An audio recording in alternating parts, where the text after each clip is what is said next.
Hi, this is Alan Shea with Our Society, and we are here today at a great community event. And we have the host here, and she's going to give us a little background on what to expect today in today's event and why was this brought together.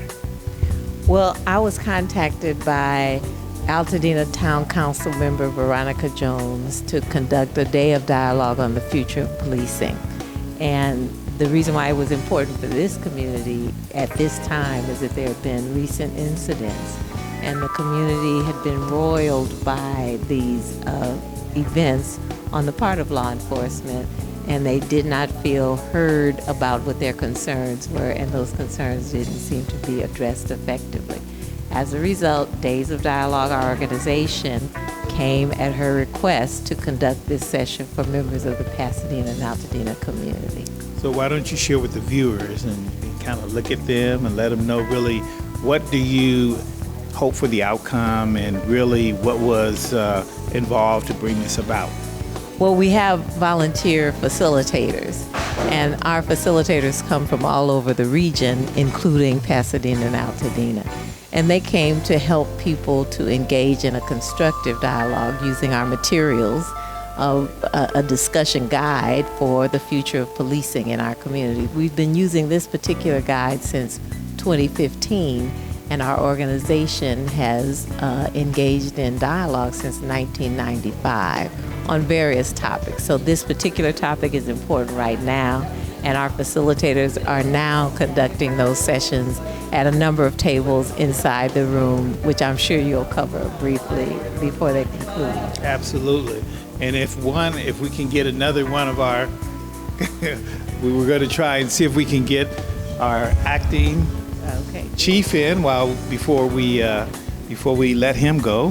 Why don't you share with the viewers your name and what do you hope to hear from today's discussions and end result of today's meeting? Well, my name is John Perez. I'm with the Pasadena Police Department as the acting chief.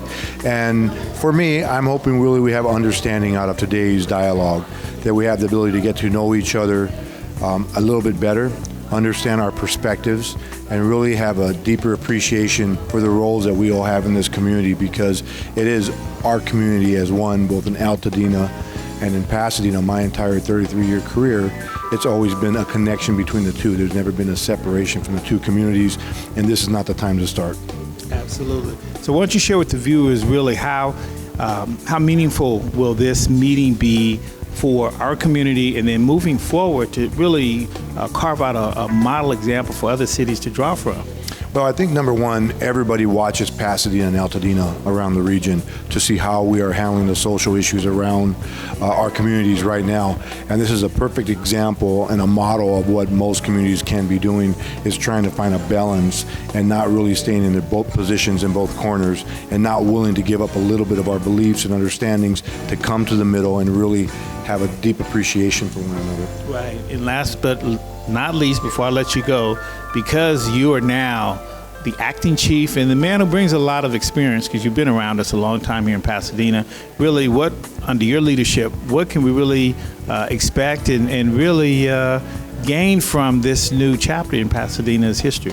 I think my job as a chief of this great organization and being in this community is to build a bridge between our external, internal community and policing, and make sure it's one bridge, one community, and with the priorities we're sharing on both sides, that we're getting them done together.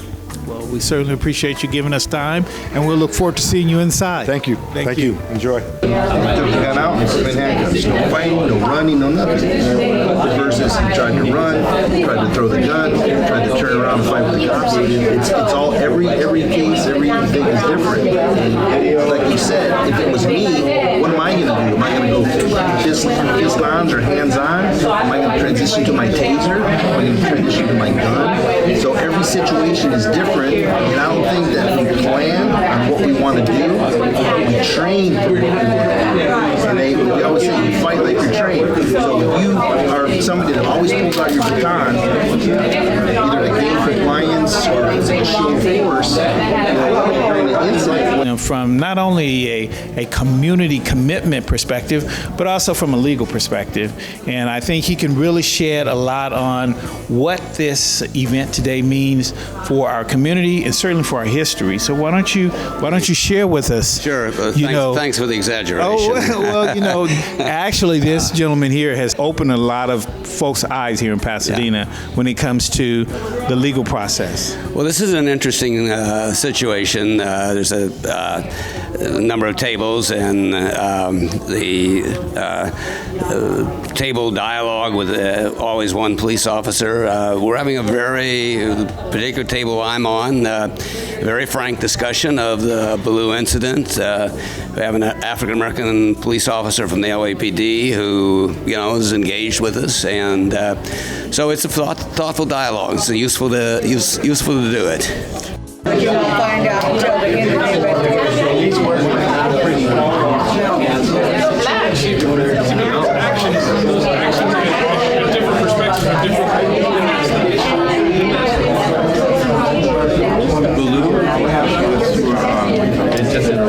Well, that's where the officer used the baton and broke the person's leg.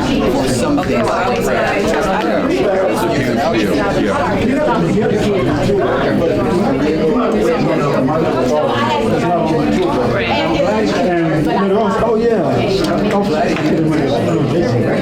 Jason said you would have done this in the situation. This is kind of similar, so maybe I can use something that's similar to that. That's why I asked him. And we have those discussions because this came up in a use of force when a drunk person was confronted by officers who was non-compliant and actually the officer tased him. And somebody said, why didn't you just go hands-on? Well, the officer was a woman, and there was probably like a 6-degree difference in weight. And so if you try to go hands-on, the officer might lose.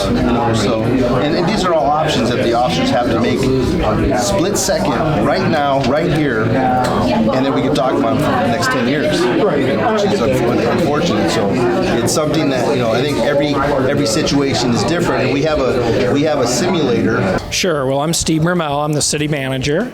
I've been with the city close to 30 years, city manager for a couple of years now.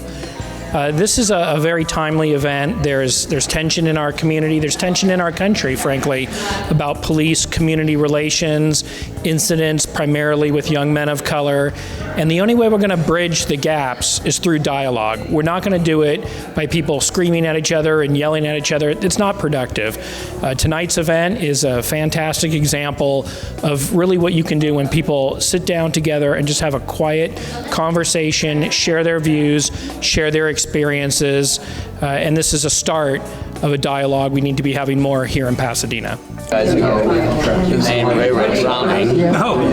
Ray, he had problems like Ray was really tough like criminal, and was African American. And one time he put somebody he killed, apparently, head on one end of the block, his body on the other end of the block. Common wisdom on the street is that he was paying off the officers. He controlled our section of territory in the Northwest. They ran gang suppression units, and their practice was, and remains that way to today, to essentially engage in unconstitutional prison service, target gangs. What you're going to say about today's event is going to just raise everyone's awareness about how committed this community is and the leadership that's coming out of today's event. So I think that this was a great time for us to interact with the community. There was a lot of dialogue going on, a lot of listening, a lot of interaction, and I look forward to us having dialogue all the time, not just when we come together, but any time in the community that we always dialogue. Wow, and before I let you go, why don't you share with the viewers how important is an event like this for our community, and what are your hopes for the outcome? So I think it's very important, not only today, but like I say, any day that we can dialogue with one another, it is very important. We all need to become involved and talk to one another from across the table over a cup of coffee. A dialogue is very important. I am always interested in your opinion. What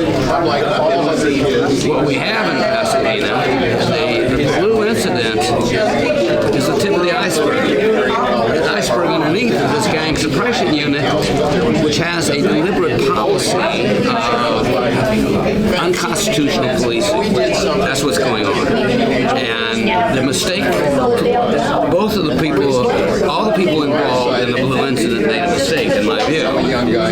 The officers made the mistake of believing that this was a gang member because he's a young African American. He had tinted windows. I needed to find something to just ease the pain and what I felt when I saw the Chris Ballou beating. I just needed something to say that I've made a difference and that people are made aware and become engaged so this doesn't keep happening to our young men. So I just found by the grace of God, Avis Ridley Thomas, and she's the mastermind behind Days of Dialogue. Okay. We want them to be able to do their job. I want to feel safe. I want the police there. And I want my kids to respect the police, but they're going to have to respect us too. And that's what we're here to say, is that we want mutual respect. When Sandra Bland was shot in Texas, yes, I'm in La Piana coming back to Pasadena. There's a sheriff behind me. I knew I had my tags. I knew I had everything. And I was so nervous and shot or something. And it's so stupid that that went in my brain. I have an education. I know I didn't commit a crime. But I saw a cop. I was black. It was a white area, you know. It's like, isn't that? And I was gray. It was like, I was still scared. And this is not you. It has nothing to do with you. There's a thing called black and white fever, and I know a lot of. I got the fever. Probably. I commit. A lot of black, white, Hispanic, you name it. The police car gets behind them, they get nervous. Sometimes they don't want to sit there. You're even nervous for different reasons. But including, and we know like people used to in our church collecting fakes from us from register. It's tough. We have a tough job of carrying a lot of different hats on. Whether we might have to be a parent for a day or a teacher the next hour, or now you're done with someone and you have to be a psychiatrist for them, or you might get a use of force. You have to be aggressive. Today's event is very significant. The reason why today's event is significant is because it is a day of dialogue. People are just yearning for an opportunity to interact with the law enforcement so that they can feel comfortable. And we know that we love each other, we love our neighborhood, and interacting with law enforcement as we are doing today, sharing what the steps and some of the good things that we ought to be doing and how we ought to behave in all situations makes it wonderful for everybody and makes it safer for all of us in the community. So why don't you share with the viewers, how did you go about planning this? Because it looks like you got a lot of components in here. We've seen law enforcement agencies from not only Altadena and Pasadena, but LA as well. And we have dignitaries here as well as academians here from our local PCC and certainly other campuses. And we're back, and we have another one of the great guests that are here. And the reason why I have to extend it that way, because the viewers, my hope is that they can really appreciate, first of all, you taking out your time this afternoon to come here and to participate in a community event, to say the least, to where everybody has a little different opinion, a different approach, but everyone has come together to make sure that we act as one moving forward with solutions. So why don't you share with the viewers your name and what inspired you to be a part of tonight's event? My name is Elliot Gold, and I am the co-founder of the Altadena Coalition of Neighborhood Associations, or it's known as ACONA. I'm also a block captain for what's called the Upside Down T. And I have been involved in the community for decades, for probably 50 years. And it's my belief that when you cross the street, you look both ways before you cross. And that is that when you're working with law enforcement, you want to listen to what their view is, and you want to listen to the view of the community. And it may not always be the same, but what's important, and that's why this dialogue is so important, is to be able to hear both sides. And you have to understand that a lot of times there are almost violent disagreements. They don't agree at all. But what's key is that when people listen to the other side, a dialogue begins, and that's what this is all about. Wow. So now, what really sparked your thought process about something like this in the wake of Pasadena Police and their department, which is in Pasadena, but yet the incident happening in Altadena that really kind of speared the song? Well, I've been involved with law enforcement for a very long time, and I know the Altadena Sheriff's Department very well, and I know the Pasadena Police Department, and I have to say that I was very shocked that the officers did come up as far as they did when they went to that gas station and, struck that driver. That really was not proper. But what I wanted to see was a dialogue. So I wanted to hear their side, the law enforcement side, and the citizen side. So it did not provoke me, but it did get my interest again. Although I have to say that I've always been involved and always been interested in both sides of it, and law enforcement side and the citizen side. So, but yes, that did get me interested and motivated, I guess is the way to put it. Well, we certainly appreciate you giving us some time and giving us this interview, Elliot, and we're certainly looking forward to see the outcome of today's gathering here in Altadena. So am I. Thank you very much. Thank you.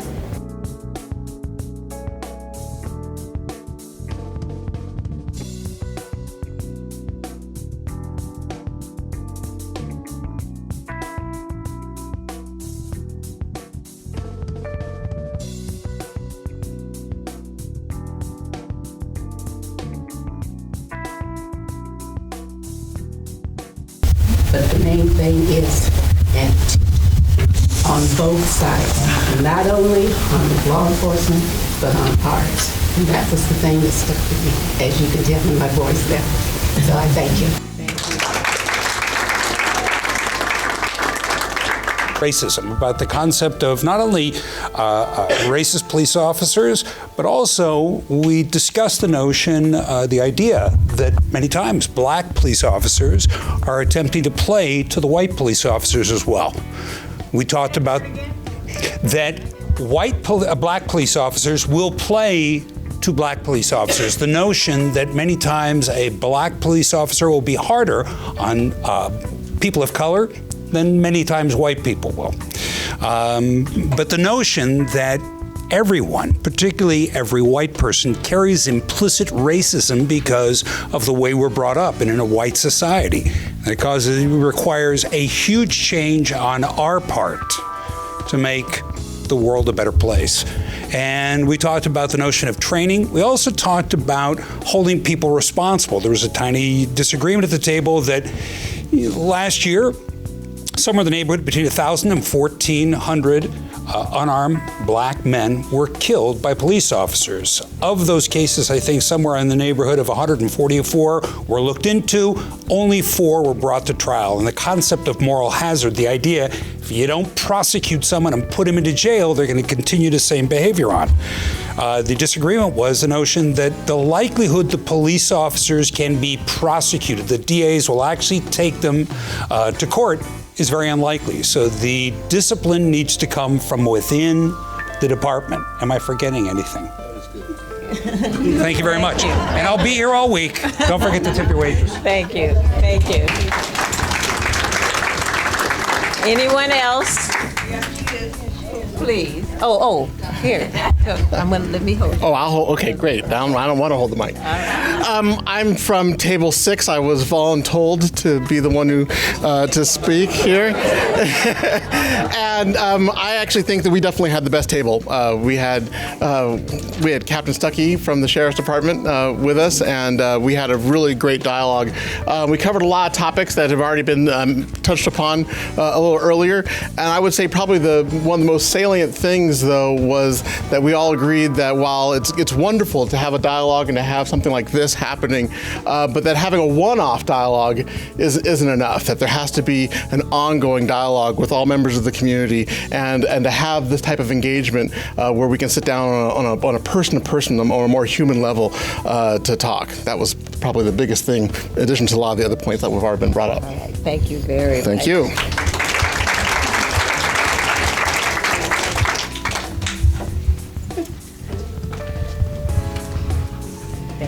I think I'm from Table 1.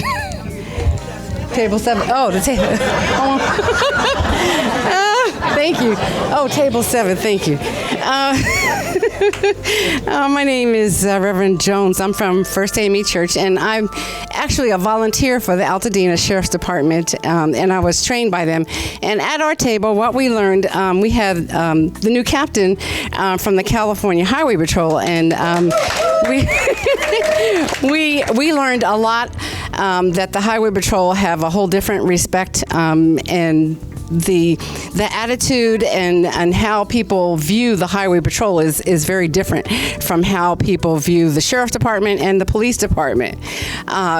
Several things we learned from him, in terms of how things escalate. You approach somebody and first you ask, and then you tell them, and then you have to make them. So that's kind of how the process escalates.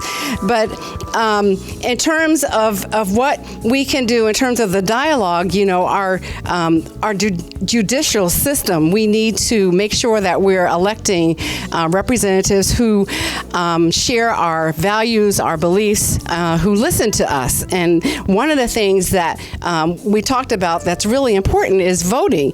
Many times people are elected judges in different positions, and we don't know about their background. So it behooves us to learn and to understand who we are electing so that they can really represent us in our communities.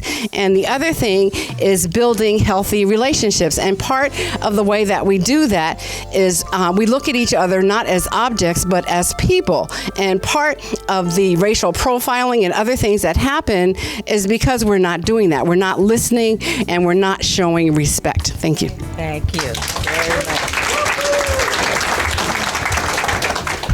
Good evening. I'm Van White, also from First AME Church. Some of the things I'm going to say already been said, but I start with the fact that there was good food. And the other one is Lieutenant Clausen said the people at our table won't get a ticket if we get pulled over by him. So very happy about that. He said just that table, though. But some of the things that were said, just the thing that came up, the implicit bias, that yes, there is racial profiling. There's a little disagreement on that. Yes, I'm being pulled over because I'm Mexican. I'm being pulled over because I'm black or whatever. But just because I'm doing that, not because I was doing something wrong. But on the other side of that, we had was me that said, I've been pulled over several times by police officers. Never had a problem with them. Never had a concern with it. The other thing that came up was there's training that needs to be done on both sides, not just on the side of the police officers, but on the side of the community. And it comes back to the respect thing. We're growing up in a time where you're taught don't take any crap from anybody. And you're taught that at a very young age. So when you see an authority figure come in, whether it's an officer, a parent, or a teacher, we don't want to take anything from them. And we don't want to realize, hey, they're just doing their job, they're here to protect us. But we need to teach the younger people, and also remember as ourselves, that we got to respect them. And if if we're respecting the law enforcement officers, they'll treat us with respect too. If we're not doing something to put them in danger, or make them think something's going wrong, or we might have a gun in our vehicle or doing something wrong, then they will treat us as if we're not doing anything wrong. It's something that's got to be learned as a community as a whole. So not only does the community earn the respect of the police officers, but the police officers earn the respect of the community. Thank you. Thank you.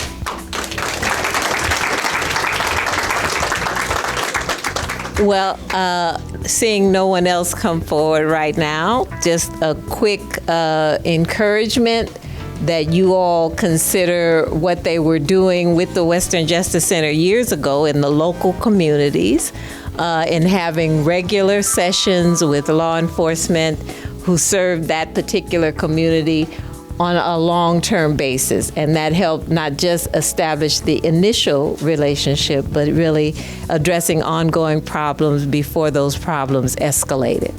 That's really one of the basic tenets of Days of Dialogue, and dialogue throughout this country is going on this and other topics.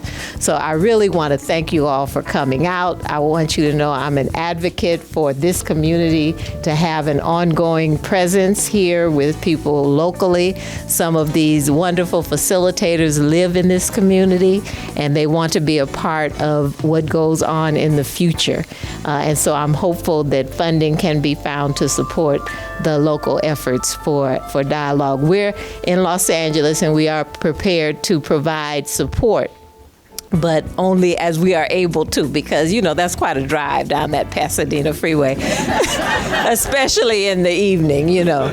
So we are delighted to have been here, to have been invited. Thank you so much for having us. Veronica Jones of the Altadena Town Council.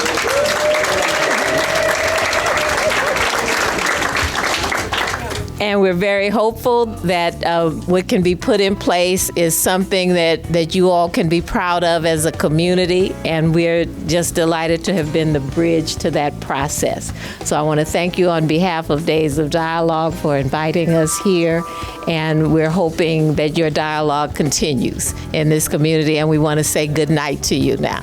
Thank you.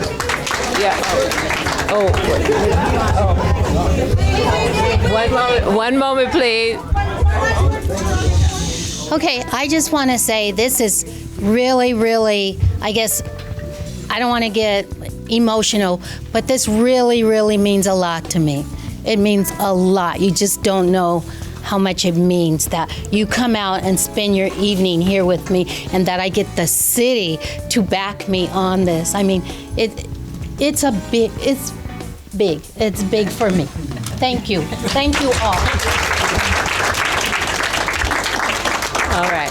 Oh, and we did want to point out what Veronica did have put on the board. If, as law enforcement officers, we side with justice, then we must recognize that injustice anywhere is a threat to justice everywhere.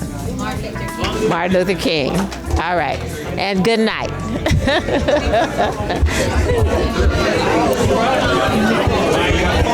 I just want to thank you, viewers, for joining us today on Day of Dialogue.